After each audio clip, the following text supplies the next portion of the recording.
in 1998, the U.S. Navy tried to persuade me that aliens exist and live among us, and I didn't believe them. Mm-hmm. And I tell the story of how it all happened. And I was invited to have lunch with aliens, and I was like, "This is how they're finally going to frame me. This is how they're finally going to get." So I told the whole story in a 2015 panel, but I have it up on Solari, so you can watch it if you want. But anyway, as a result of that, I read every book you could possibly find on the whole topic because I turned down my opportunity to have lunch with them. Mr. I'm Window. glad you did that. Anyway, so I was sure it was a setup. Anyway, but how would you know? You know, how would I know? How do I know you're not an alien, Chris? I promise. We could pinky swear. We could pinky swear. Anyway. I don't think I have the heart or the demeanor of some of these aliens that we Yeah, right. Right, so I think Anyway, that's so I read on the topic, and then I started to do. I would do shows on Coast to Coast, and they cover this topic a lot. Mm-hmm. And George used to say, "Don't you think they're spending all this 21 trillion to deal with the?" I said, "No, George, I think they're just stealing." So we would go.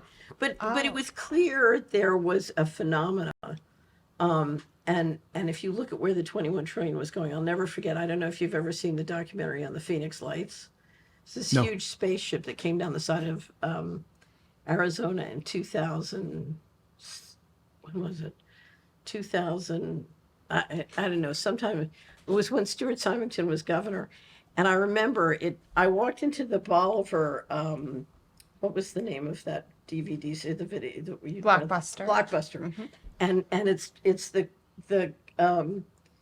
the staff picks, and they have Phoenix Lights. So I thought, interesting. So I watched it, and I'm watching this huge spaceship float down the side of Arizona, and I said, I bet Lockheed Martin would Yeah. build that for $4 trillion. Oh, yeah, they would. Yes, they would. Yes, they would.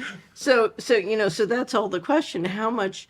So I got into pricing out this phenomena. In other words, if 21 trillion is missing, what's floating around in the sky, and how much does it cost to make it, and where are they making it? So I was trying to figure that all out.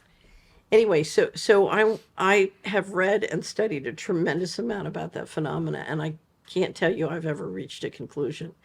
And if you want to listen to Who is Mr. Global, there's a 2-hour conversation. What I have reached the conclusion of is that we are dealing with, and it's all in the Bible, so I'm a Christian.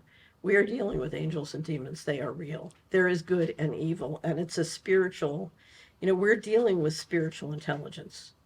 And I don't begin to understand it, but I've experienced enough to know it's real.